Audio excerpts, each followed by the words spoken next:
Okay.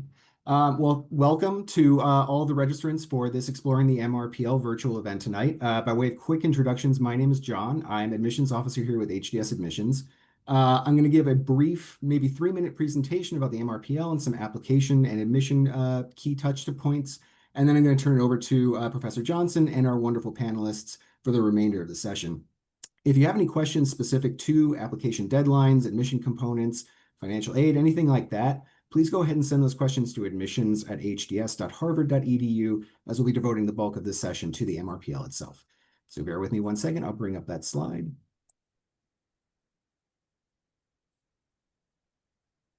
Okay. So again, we're exploring the MRPL tonight in this session. By way of quick introductions again, my name is John. I'm admissions officer here with HDS Admissions. Brief background about Harvard Divinity School. It was founded in 1816, the first divinity school in the United States, now the most religiously pluralistic in the world. Our goal is to educate students in the academic study of religion in preparation for ethical leadership, religious literacy, and service-oriented, mission-driven work. Our vision is to provide an intellectual home where scholars from around the globe teach the world's religions in service of a just world at peace. So in terms of the Master of Religion in Public Life, the MRPL program, what you'll do is a program designed for experienced professionals. This program connects the complex ways religion influences public life to your respective career areas. By the numbers, this is a 1-year full-time degree program. There are 2 required courses as part of this degree. There is 1 final project requirement and 1 oral examination or public presentation as part of the program. And we'll talk a lot more about that during the session. In terms of outstanding or faculty information at HDS, we have currently 82 research professors, visiting faculty, and others offering instruction. We have 11 denominational counselors in different denominations and strengthen 5 major religious traditions. 42% of the faculty at HDS specialize in non-Christian traditions. The curriculum you can take advantage of as part of the MRPL, we have over 200 courses designed to appeal to a broad spectrum of interests and to give students breadth and depth of knowledge in a variety of fields, religious traditions, languages, and concepts. You can augment that by study at one of the 10 schools within the Boston Theological Interreligious Consortium, 10 schools which include Boston College, Boston University, Gordon Conwell, and others, including 8 Harvard graduate schools to cross-register with or pursue a dual degree with, such as the Harvard Kennedy School of Government or the Harvard Law School, and 6 programs and centers at Harvard Divinity School, such as the Center for the Study of World Religion and the Women's Studies in Religion Project.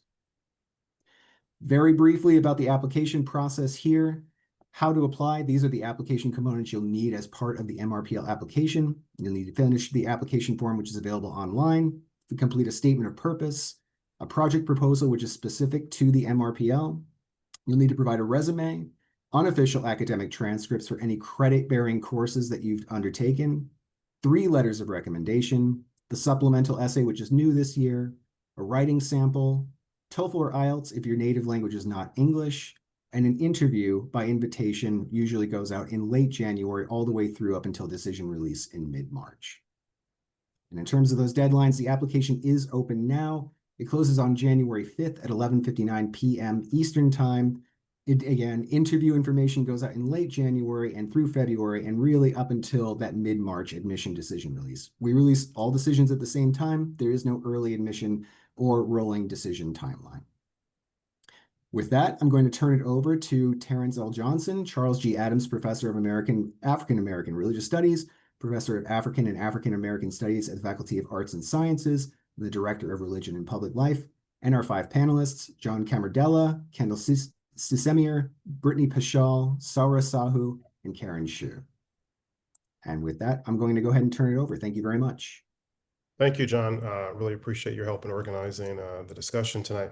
Friends, welcome to this incredible conversation. You're going to meet some outstanding alumni of the MRPL program, and just really want to emphasize what John said in terms of it's an incredible 1-year experience where you have all access to Harvard's resources and resources beyond. And I also think another highlight of the program is really the people you're going to study with. They're amazing, they have incredible backgrounds, and you will learn just as much from the cohort as you will in the classroom.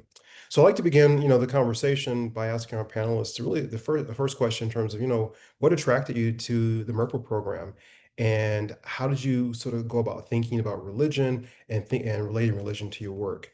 I'd like to start with Saurav, that question. Thanks, Professor Johnson. So I was taking a course with a professor there named David Holland, and I was doing it remotely. I was in the midst of my practice, and David specializes in American political and religious history.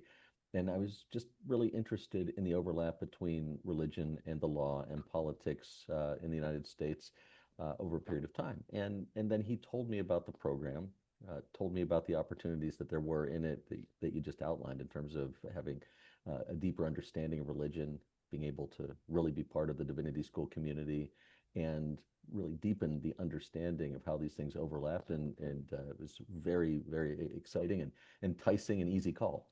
Yeah.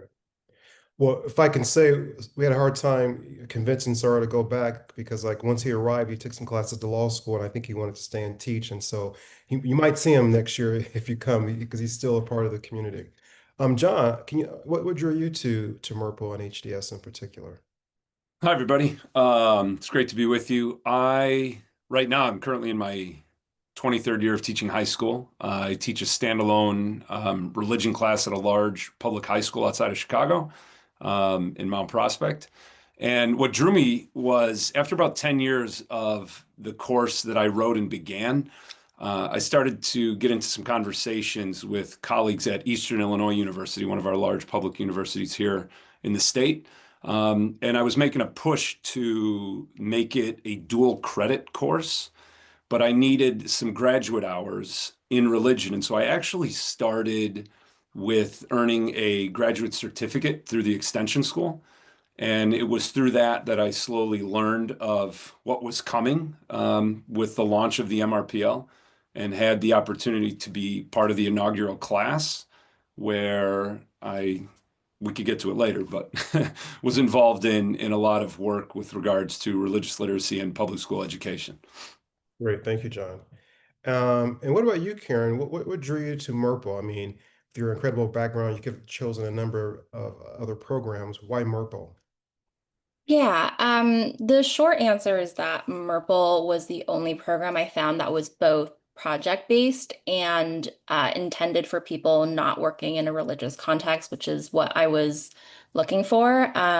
For context, my background is in social work, and when I went to social work school, I actually almost did an MSW MDiv dual degree, but I decided not to at the last minute because the MDiv felt too broad, and I was really excited to find a program that would allow me to focus on and really hone in on a project. Great, thank you so much. And Brittany, what about you?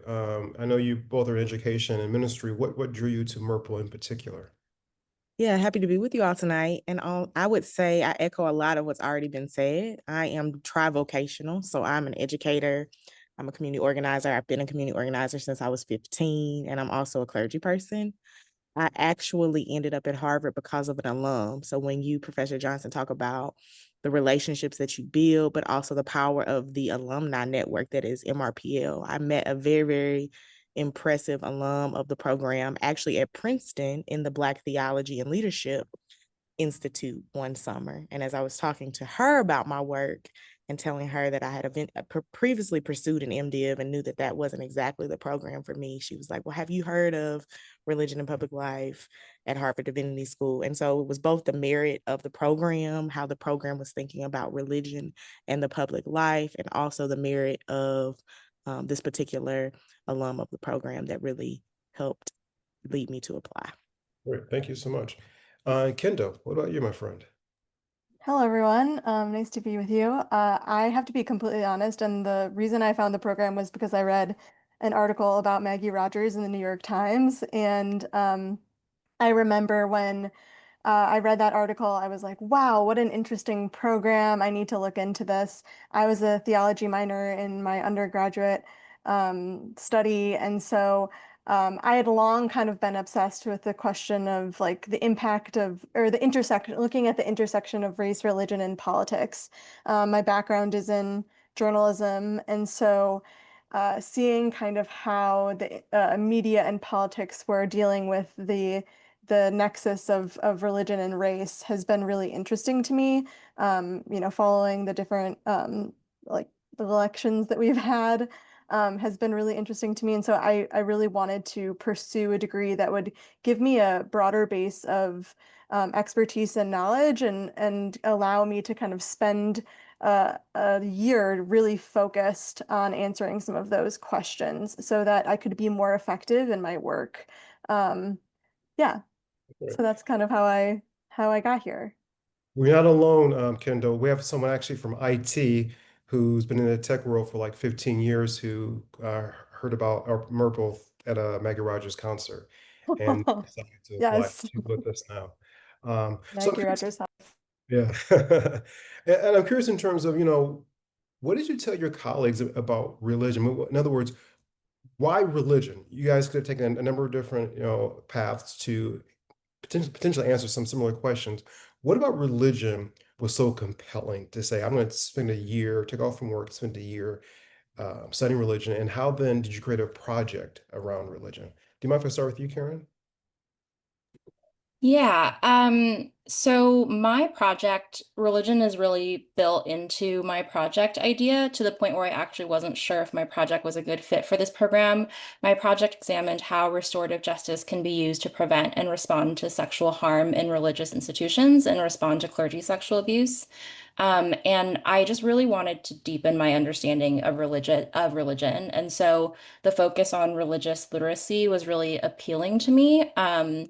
In my work as a restorative justice practitioner, religion was not something that was really widely talked about or incorporated, at least in my experience. And I knew that if I wanted to use restorative justice to tackle harm in religious context, if I wanted to do that well, I needed to learn more about religion, especially religion beyond my own personal experience. That's great. And John, I know had a long history in terms of thinking about religion as an educator, but I'm curious, can you say more about what professional reasons in particular led you to Harvard? Were there certain courses? Was it sort of an atmosphere? Because again, we are a multi sort of religious context, multi-faith context. We welcome all kinds of people here, all kinds of traditions, and religious nuns. So it is rather unique. So I'm curious in terms of professionally, what was the appeal? There's a lot to say there. I'll try and keep it brief. Um, for me, I had reached my limit of trying to convince my colleagues, both at my high school and in my district, but also in Illinois and in different parts of the country, um, that I just saw a real problem with young teachers, pre-service and in-service teachers who were being asked to teach about religion in their English and social studies classes. Myself being a perfect example, you're thrown into these classes and no one is trained how to teach constitutionally appropriate ways, but also in ways that help students recognize that religions don't speak and that people do. And so we have to look at that approach. The work of Diane Moore is the real reason that I ended up at Harvard Divinity School. And all of my work centered on researching and writing a series of white papers specifically directed at division heads, assistant principals, and superintendents to pretty much let them know that we had a way to help them and to better equip their staff and then their staff to equip the young people that we all serve. Because most of the public school curriculum that I look at it's inappropriate. Well, how would I say this? It's not always incorrect, but it's incomplete. I'll be generous. But it was an answer to try and solve the problem, address the problem, and the MRPL was the solution. Well, it's wonderful. I mean, you almost sound like a consultant where you kind of came in, found the intellectual kind of resources, and then took it back to your community. And I'm curious about you, Brittany, in terms of again, you mentioned you've been in an MDiv program, it wasn't for you. What was it about sort of the environment or, the resources at Harvard that was so appealing, especially given, your the richness of your background? What did you think the MRPL would add, and what did it add to your portfolio and also your, spiritual life? Yeah, that's a great question. When I applied to Harvard Divinity School, I was coming off of a several years public memory project that I was working on around lynching in the Deep South. And the thing that I was noticing, right, I'd done a lot of organizing work, but the thing that I was noticing about that particular work was it was two things. One, it was very public. Lynchings were very public. There were postcards sent out about them. And these people considered themselves to be religious. So I was in a real like pause in my life of like feeling like I had done really good with that project and like had done some really important work, but I wanted to talk about in particular memory as what I call a socio-religious praxis. And Harvard Divinity School really gave me the opportunity to get my own language around memory and memory working straight and really think and have time to. It's such a privilege to be able to be at a place like Harvard Divinity School and to have concerted time towards thinking and learning with the brightest scholars in anything. But at Harvard Divinity School, I was very, very fortunate to study with like Professor Tracy Hucks and Dean Melissa and Professor Amaya Green Hayes to really look at how African American religious praxis underpinned what I was already talking about in my work, and to be able to decide how I like it. So you asked me, the second part of the question was around like what is since then. It gave me confidence, not necessarily, I don't want to say credibility, because I think I was credible. I know I was credible before I came to Harvard Divinity School.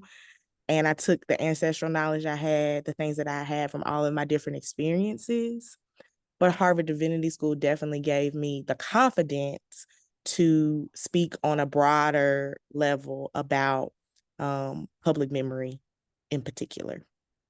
No, that's an incredible response. Thank you. And I'm so embarrassed. Now I remember your profile and I remember our conversations, Brittany, as you were talking.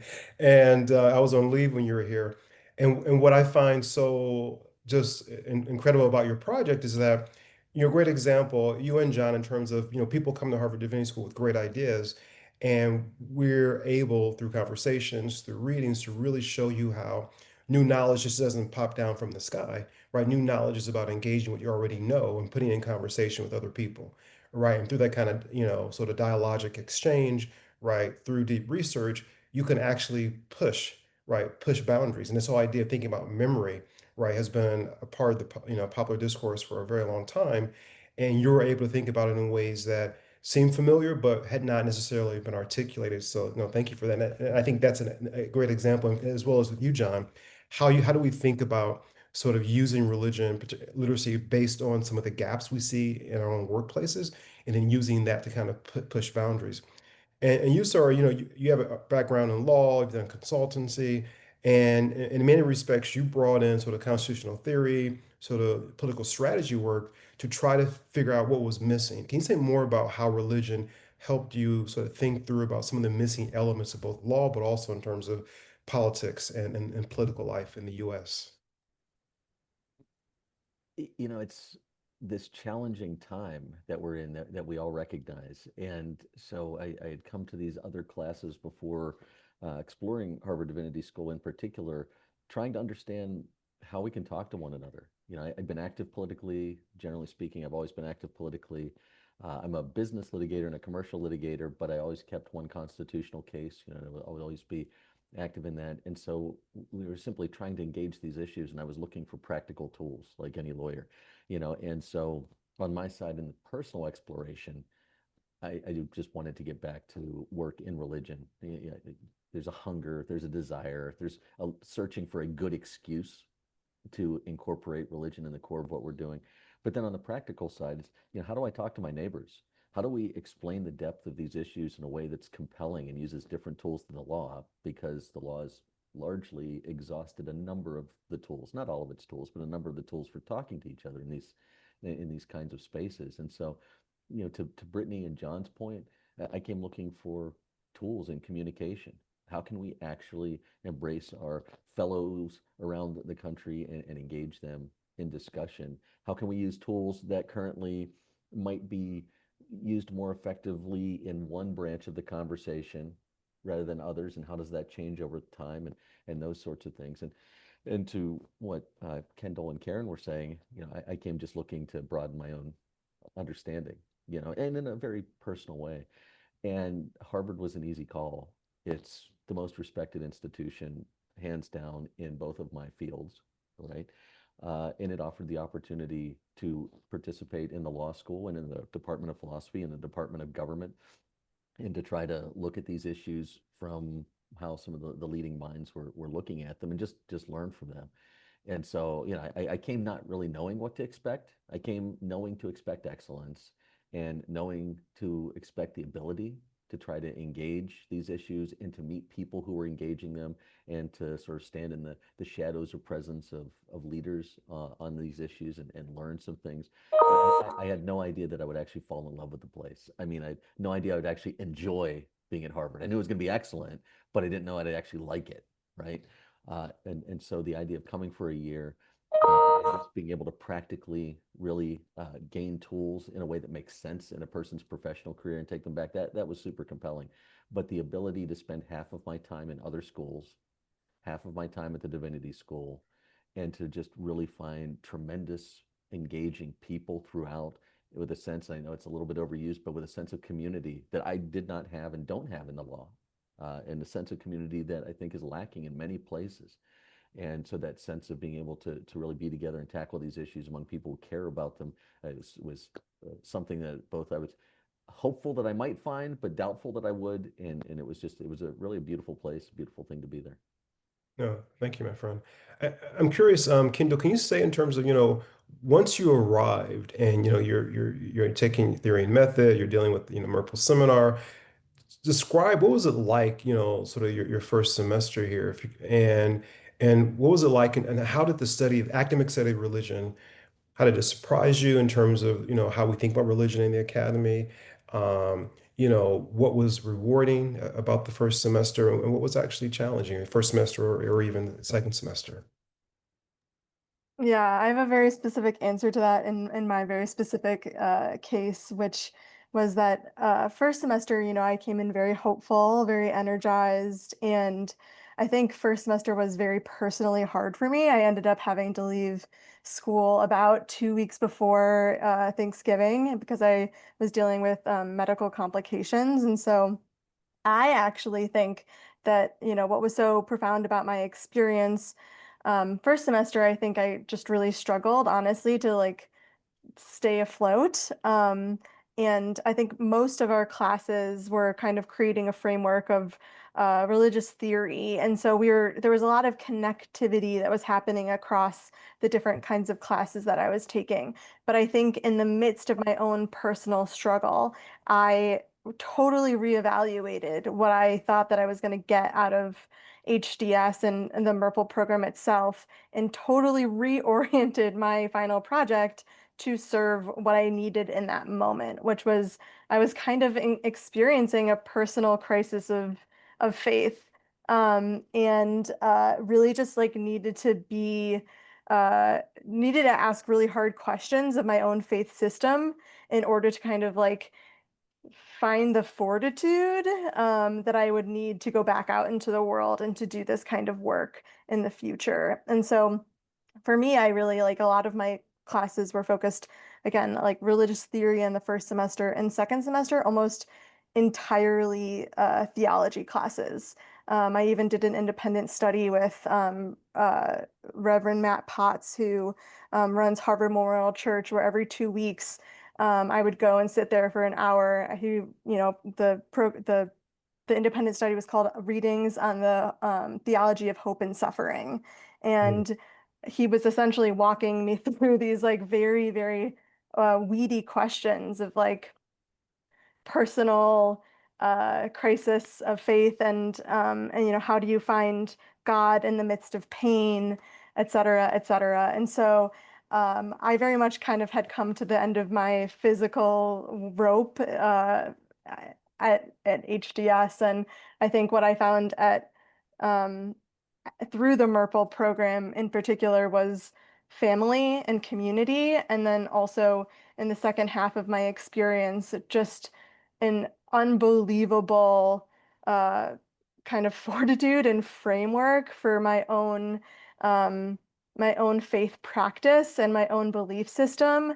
Um, and I really feel so grateful for my experience because while the project that I originally conceived of was how to translate social progressive policy to white evangelical Christians, that was not the project I ended up delivering, which was a kind of personal meditation on the theology of fear. And I think that ultimately, I probably got a little bit of both based on how I split up my classes. And I really feel like I came out of the program with something both deeply personal and something very applicable to like frameworks that were very applicable to the work that I had been doing in my career and want to continue to do. So I don't know if I answered the question specifically as you envisioned it, but that is just the truth. No, you answered it perfectly. Thank you for your honesty and just it was a very generous response. And what I appreciate is that I'm just so happy that my colleagues were also very generous and flexible in terms of allowing you to make a divergence in your project. And so I think it's good for those who are online to know that it's often you come here with one project, but as you read or as you experience, a personal, issue that you might want to ask a different kind of question. And I'm curious, John, it's hard to read people over Zoom, but I saw you sort of nodding your head almost as if you were saying amen as Kendall was talking. I wonder, do you mind sharing what you were thinking as she was, expressing her views and about her time here? The I can't help but nod. I think many of us who've gone through this, you come in thinking one thing, and the amount of paradigm shifts that you have and the amount of assumptions you have fully disrupted, it's hard to put into words until it's a felt experience. I would simply say that, like when you said Matt Potts, like my life altered forever. I took a course with him called Apocalyptic Grief, and it reframed my whole personal thoughts of loss, as well as was able to see it from multiple backgrounds and different cultures. And Sarah had said it, the freedom I had to take classes anywhere I wanted to support my own learning, from the Kennedy School to how I ended up on a biblical archaeology trip with Professor Bazzana. Like you don't really grasp it until you're in it, and you sort of have to go in. You can see the horizon, but you can't see past it. And what Kendall is describing, and I think some of my colleagues here, it's once you're in it, you're shifting daily, which is both a gift and a curse, not in a negative way.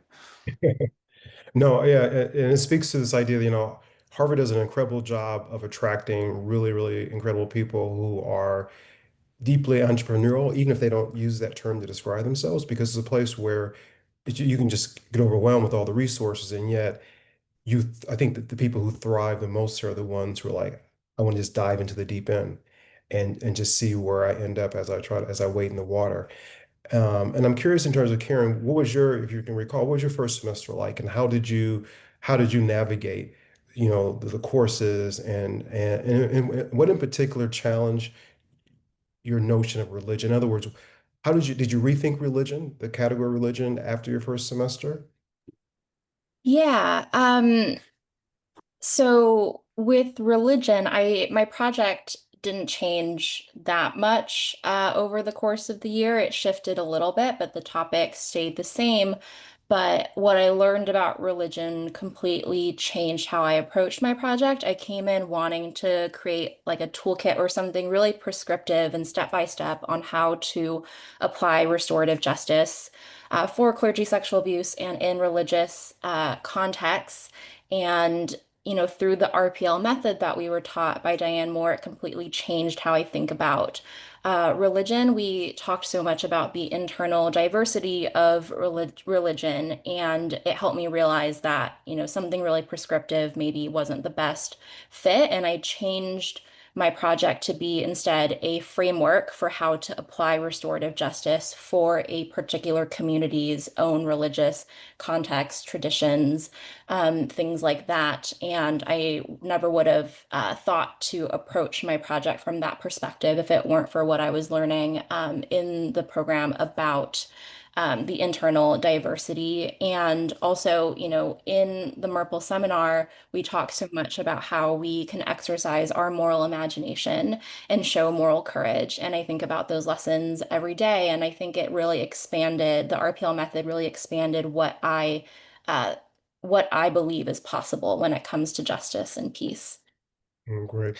I'm curious, this is open to anyone. I mean, what advice would you give, those in the audience who are thinking about the MRPL program?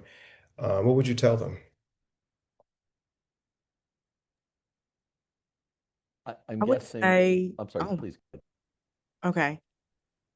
Be willing to reinvent yourself. Hmm. To tag in a little bit on the last question connected to this one, my project changed because I was taking my theories class, and I was also taking a class called Book of Baldwin. So in a matter of months, I went, which was just a wonderful class that Tracy Huggs taught around James Baldwin's canon in his life. And so like in 3 months, I went from teaching Baldwin to taking a class on Baldwin and also like theorizing about religion. And I read in my theories class, Discredited Knowledges and Black Religious Ways of Knowing by My Green Hayes, which in the opening of that, Professor Green Hayes is talking about one of my favorite works, Beloved, is talking about Toni Morrison. And it totally shifted not just the way that I was thinking about my project. So my project totally changed, but I did not have a completed proposal for my project to the end of the first semester. I didn't get like an immediate idea. So there was this like reinvention of myself. When I say that, I had to like allow myself to change my mind over and over and over again as I was going through both the academic experience, but also the way that I was evolving as a human being in a wartime, right, among a challenging political and social climate. I had to allow all of that, which is sometimes not what we see in Western ways of knowing or what we do, right? Like I had to allow all of the things to influence and change and shape me to be responsible and thinking and also a practitioner. So I would say just like allowing the process, the classes you take, the people you meet. I lived in a community of 10 people, like allowing all of that to reinvent me over and over and over again. And even past the MRPL program, I'm still doing that. And that would be my advice. Like, don't be afraid to change. Okay, no, very good. Sarah, you were going to say something? As for advice to those who are considering the program, the advice is just do it. It was amazing. It was really, for me in particular, life-changing. And I saw that throughout the cohort. And the thing that I think you hear our fellow panelists describing is whether you reconceive your project or whether you come in with the same and end with the same project you conceived. Mine remained consistent throughout. But the nature of the depth of how you're understanding your project, the relationships that you get. I made as many of the best friends of my life for the rest of my life as I had before I got here. You know how you end up with that set of 10? I probably left this program with 5 out of my 10 best friends from my life. Because you're people who are sharing the same kind of passion from different perspectives. That you stand next to folks and you're just, really amazed by your colleagues and you sort of wonder how you got there, right? But it's whatever it is that you're looking to pursue, there's an amazing platform here to do it. And I think, at least to a person in our cohort, we were in the second year, to a person, we had a terrific cohort. We got along very well. We stay in contact and stay together. But to a person, we all began to understand and conceive our projects and the entire approach differently. And we each just found a place that we each fell in love with in different ways. So I just say, do it. It was fantastic. Great. The last thing I'll 10 seconds, is the thing about the MRPL program for me. It started being called MRPL after year one, because that's what all the MTS and MDiv people started calling us. And we we did not give ourselves our own nickname. I would only say that it helped so much in our full project. I was the only educator, and I had musicians and artists and lawyers and doctors helping me see, the blind spots that I couldn't see. In addition to the professors, but the people you're studying with are going to come at your project, and because it's such a small group, you have real investment that is unlike any learning experience I've had. And it's hard. That's the other thing I would say. It's hard, but it's beautiful. And I don't know where else I could have gotten that mix. I mean, I went back to school when I was 40 for this. So it was not something I needed to do. It's not something I planned to do. It was the best learning experience I've had. And John, how's it changed how you like approach the classroom? I mean, again, I know it's a very different setting, but how's it changed what you do now? We start with the students. And so rather than me being the person who says, I have this knowledge and I I put it on, we engage a lot now in Harkness seminars. If you're familiar with that practice, that was never a part of my program, where students are centered and they do a lot of preemptive work and then get into these rich conversations where they're centering on specific people in specific time and in specific places.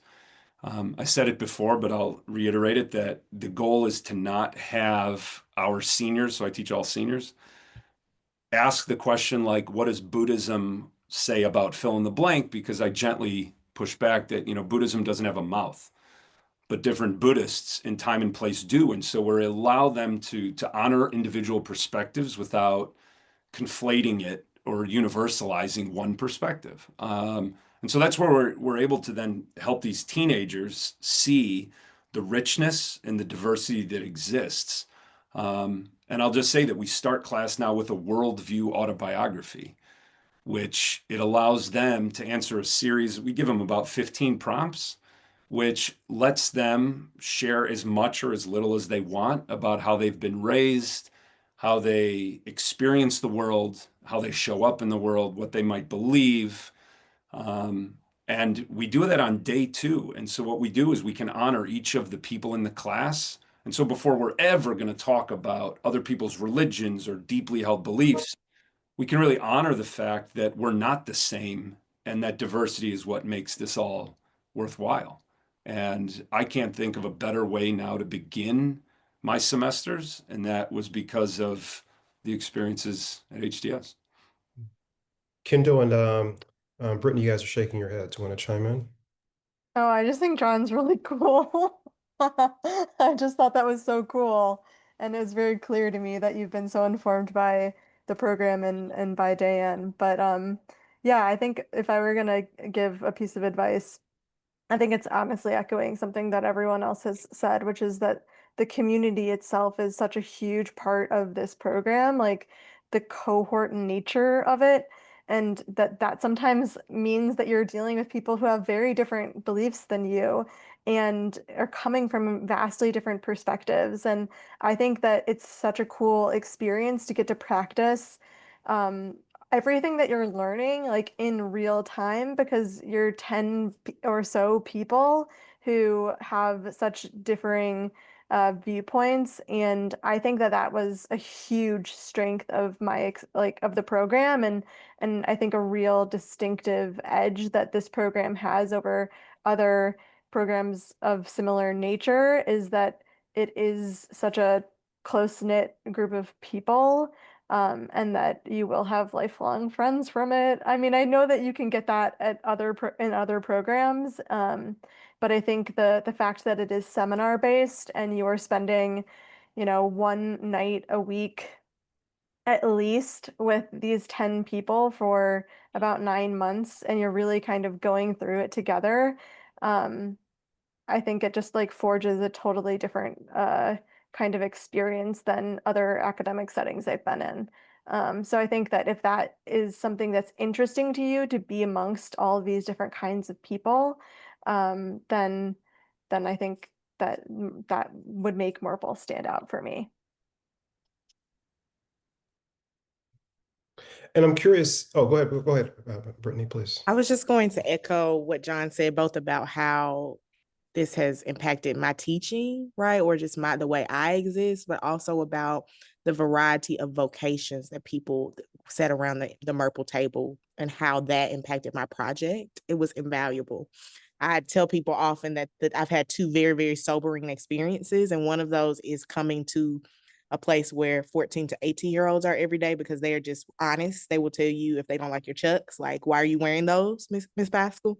But the second most sobering was Harvard Divinity School around the MRPL table, where I was sitting with Alice Hoffman, who's a best-selling author. I literally saw her book on a thrift store shelf day before yesterday and bought it because she's my cohort mate, and an attorney. And so they're asking you very, very, very different questions about the same thing. And in my teaching and in my learning now, I feel like that is what I'm aiming to do every day, is to ask better questions for better outcomes for our world. And that is something that is just invaluable and not something that I think I would be doing at the rate that I'm doing without the MRPL program. So I just wanted to add that. Thank you. And Karen, you're shaking your head as well. Yeah, I mean, I agree with everything that everyone has said about how amazing the cohort is and how valuable it was to have people coming from so many different backgrounds and how supportive the community is. Back to the question of advice, though, I would also want to encourage people to think about other opportunities at HDS and Harvard that can support their project, support their goals. When I think about my time in the MRPL program, it was really complemented by my time participating in other things at HDS. I got really lucky where I was able to be a restorative justice graduate assistant in working under Dean Melissa. And I learned so much, and I was able to test what I was learning about restorative justice and about religion with my fellow grad assistants in that office with my cohort. And it was a really safe place to ask these big questions and test these different ideas and get feedback from so many different perspectives. And I know the input from my classmates and from other people in the HDS community really strengthened my project and, helped me develop it into something better than I could have come up with on my own. Right. No, thank you. And I'm curious, can you all reflect on, because I hear a lot of great ideas, a lot of great theory you learned, also in terms of how you've applied some of the theory. I'm curious, when people think about the capstone project, it can appear overwhelming as you're trying to write your essay and trying to formulate this idea for the missions process. One, what advice would you give to people as they're thinking about their project and trying to put it together for the application? I have a piece of advice. Okay. And this is actually born out of I'm borrowing someone else's story from our MRPL cohort. But I had classes with one of my MRPL uh, cohort mates. I had almost every single class with her. I think 6 out of 10, or 6 out of 8 rather, across the 2 semesters. And I heard her ask the same question in 8 different varieties on either the first or second day of classes in every single class. And she went through, this is like, she went through 2 projects, like full on proposals, full on presentations that had nothing to do with that question. And I remember going to her and saying, like, Alessandra, look, like, I just think that I think your project is right there. Like these things, they don't feel necessarily very specific to you, but this question that you're asking, this seems like the thing that you've been obsessed with all year long. Like, I really think you should do your project on this. And she was not very happy with me because she had already presented on 2 different projects.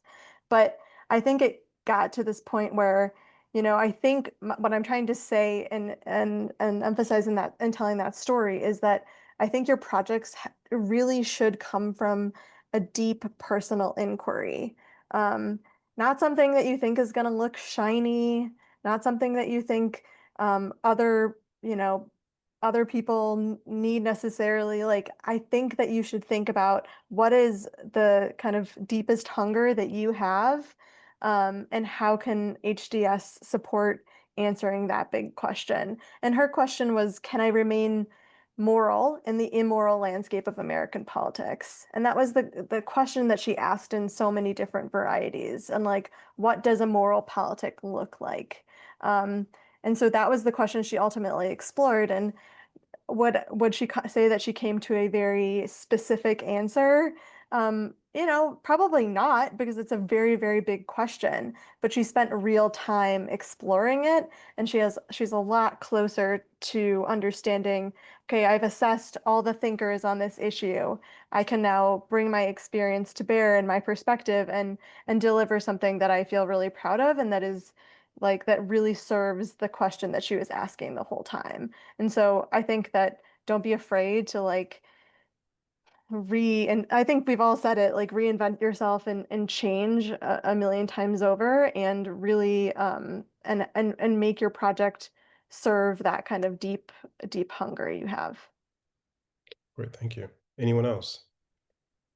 I just think that Kendall's advice is dead on, just dead on.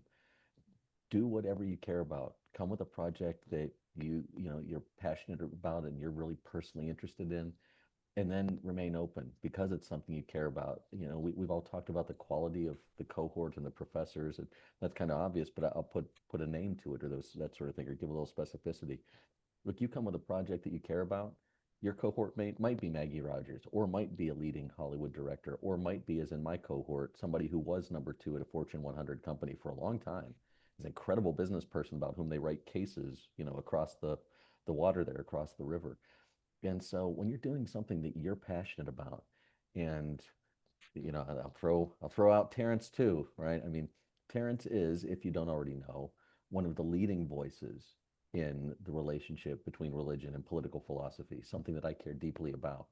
I've mentioned David Holland, Diane Moore, right? But you'll get a chance not only to have diverse cohort mates, but diverse professors who are doing things not with a promise to maybe someday be at the top of their profession, but who are the best at what they do, who humble you because you're just lucky to be there. So I think Kendall is dead on. I mean, come with something that you care about and be open to change, because you're going to be in an environment where people support and care about what you're doing, where you have shared interests, and you have the ability to really develop yourself and the things you care about to the greatest degree possible.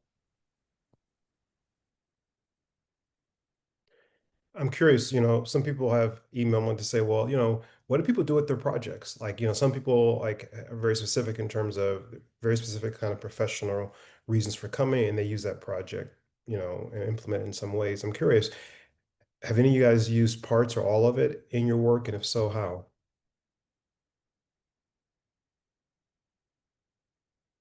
John? I use my project I'm sorry. No, I didn't see you. Go ahead, Brittany. I use my project all the time.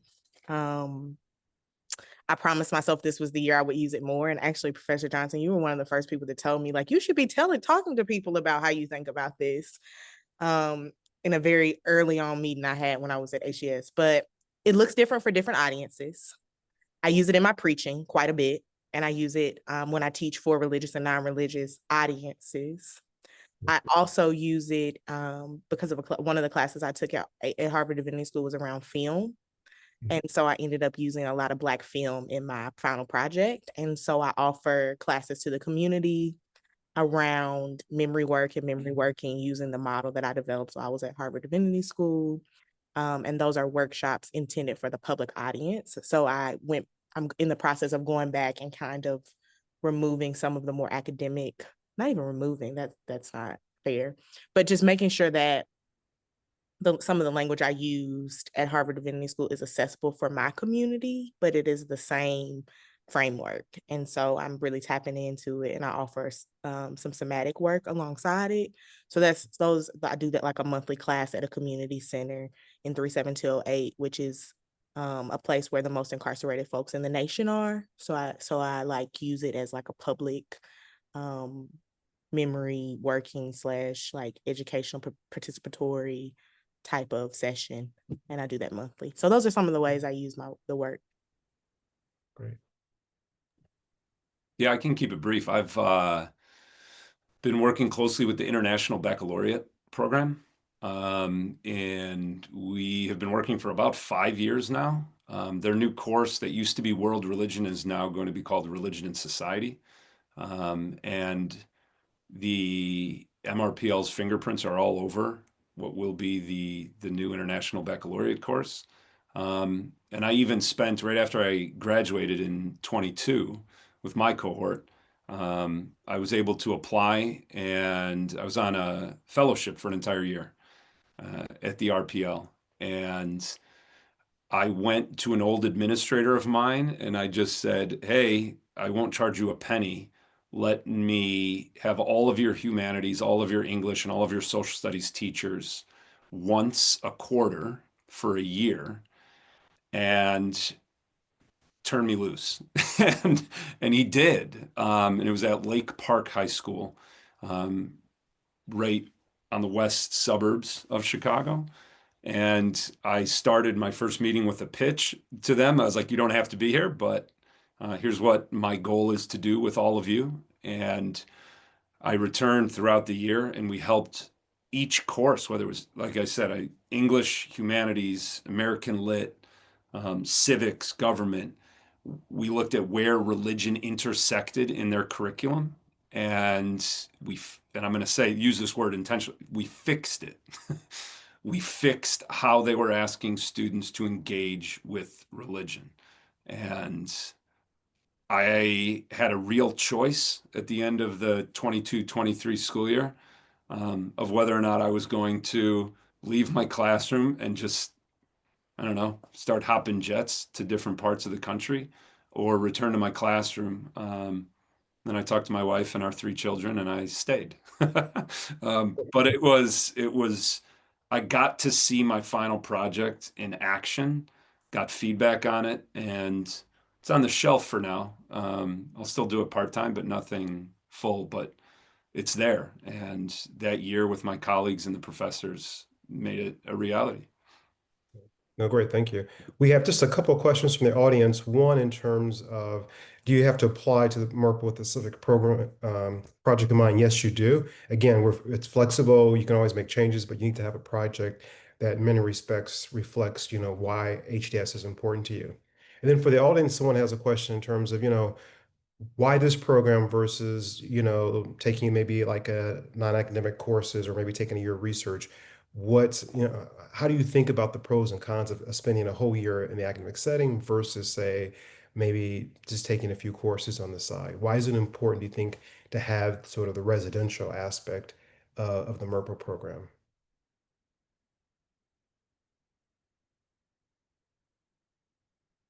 And I think we've answered that in so many ways in terms of, I think just, the kind of engagement you have with people is so important.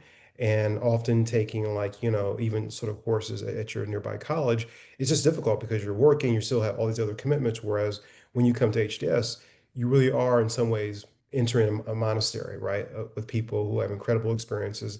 And you get, a few hours each day just to kind of retreat and kind of think about your work and ask really hard questions. And again, unless you're a really disciplined person, we often always start a lot of great new projects, but then within a month or two, we're like, oh, the normalcy kicks in and we have to go back to our routine.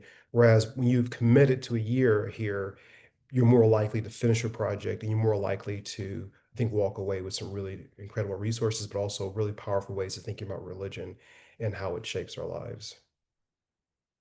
Oh, yes, Kendall, please. I just want to add, I think, to that, like, obviously I left my job. I'm sure a lot of people left their jobs as well. I know many people in our cohort did. Some brought their children and their partners. People gave up a lot to come and do this program. Some people tried to balance their jobs at the beginning and then ended up and ended up quitting. Karen's laughing because that was her. But I think that one thing to just note about this program that I kind of wish someone would have told me is that it's a big commitment. Like it really does feel like it will take your whole being for the year that you're there. And I think for me, I really thought of it as a gift to myself. A lot of people asked me, well, what are you gonna, what kind of job are you gonna get after this? And I'm like, no, it's not really that I'm gonna get a different kind of job. It's a framework shift. It's going to help me be better at the job I'm already doing, which I think, from an economic standpoint, like, let's be real, that doesn't make a whole lot of sense. And so I think that one thing I wish I would have known is that a lot of scholarship applications for grad school, um, they have deadlines at the end of January or end of December. There are only a few that are available towards the end. These are outside scholarships, like private scholarships, towards the end of when you're actually accepted. And I just wish someone would have told me to like apply without even being admitted at that point, because I think that, I could have potentially covered the entire thing in outside scholarships, and that would have been a huge financial burden lift. That's just something like I'll just separately note, because I think that it's important to talk about like the feasibility of this. It definitely is taking you out of your kind of career for a little bit, and not everyone is coming to the program with the same kind of at the same position. I was on the younger end, which means I had less perhaps resources than some of the other folks in our cohort. And yeah, so I just think that like the thing I would say is that this program is definitely like giving you so much for the year that you're there, but I think it is a true investment, and to think about it as such, that you're going to like take this precious time and really invest in this kind of this shift for yourself. Yeah, so that's a bit of an aside, but I think it's a little important considering a lot of other programs do come with some kind of uh, like scholarship internally.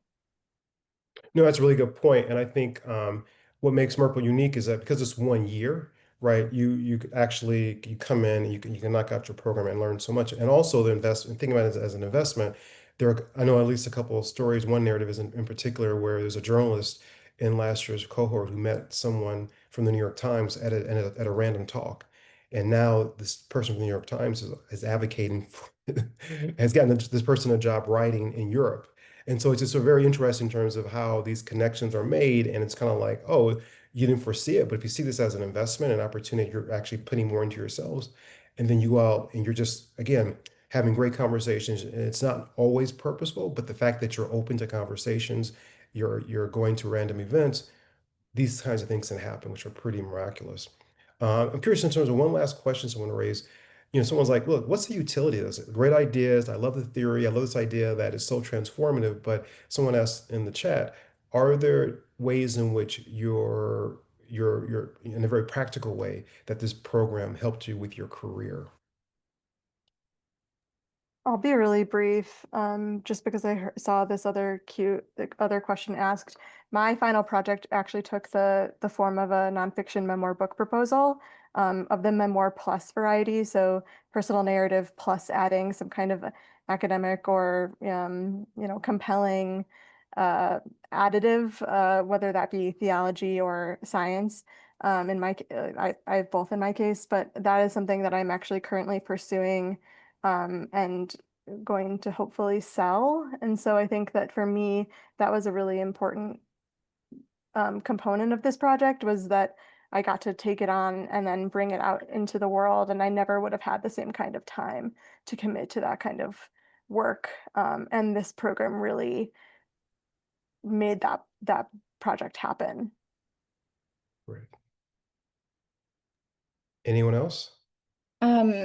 For me, I think there are two ways that it added to, my employment and my career in two ways. One, after I got into the MRPL program, I also applied for and was accepted to a fellowship program at the Kennedy School on the same topic. And through that, I was able to get mentorship and funding and the support to turn my MRPL project someday into a nonprofit organization. So like that is an option for me. That's something I'm working on. But also what I learned about religion helps me so much in my day-to-day job. I think being able to talk about some of these big questions about community organizing and moral imagination was played a really big part in helping me get my next job. Like Kendall mentioned, I quit my job a month into the program and I had to apply for jobs after graduation. And I got a job working for a New York State senator. And a big part of my job now is like organizing all the places of worship and clergy in New York City around immigration. And like, I wouldn't be able to do those things the way that I'm approaching it now if it weren't for the things that I learned about religion and organizing and justice and peace in this program. I was not very far into my career when I did this program, and I was really nervous about like, would I have anything to take back to my previous career in government? And I was really pleasantly surprised by all the different ways I'm able to incorporate that into my day-to-day work now. Yeah, I think very briefly, the shortest answer is you will absolutely be able to incorporate it and make it as useful as you want in the lane that you're in. And so just three quick examples. We had a Navy chaplain. His project was directly implemented, and directly informs military policy at his level, and he's an influential Navy chaplain. And so, he'll see something direct there, and it's part of his progress very directly in his profession. For me in the law, it's a slower role because you're trying to incorporate a different theory into things, but it shows up in arguments. And there is no better banner headline than Harvard Divinity School in this lane. And for someone else that may be further along in their career, or maybe now transitioning to sort of the after career, there are things, for example, that another person in our cohort wants to do now with the next 15 years after they have, come off of an amazing position. And so this is a perfect segue for them into those consulting roles or those works in leading religious institutions like the Vatican and others. So I think you end up able to use it and apply it in all kinds of ways that you can't even foresee. Great. Well, this has been an amazing conversation, and as you all can see, I mean, incredible MRPL alumni who are, diverse, intellectually and in terms of perspectives. They were very honest about, the both the challenges, but also the incredible possibilities of HDS. And I really hope that you will consider applying and see this as an opportunity to really, in some ways, change the very trajectory of both your personal life and also your professional life. And feel free to email John or email me at tjohnson@hds.harvard.edu for any other questions. But again, this was an incredible panel. Thank you guys for alumni for coming back, and thank you all for joining us. I'll hand it over to John now. Yeah, great. Thank you, Professor Johnson. Thank you all the panelists. We didn't get a chance to answer every question in the Q&A. Please send those to admissions@hds.harvard.edu and we can address them there. Otherwise, thank you again, everyone. Have a great night, and we're looking forward to seeing your applications in the future. Thank you.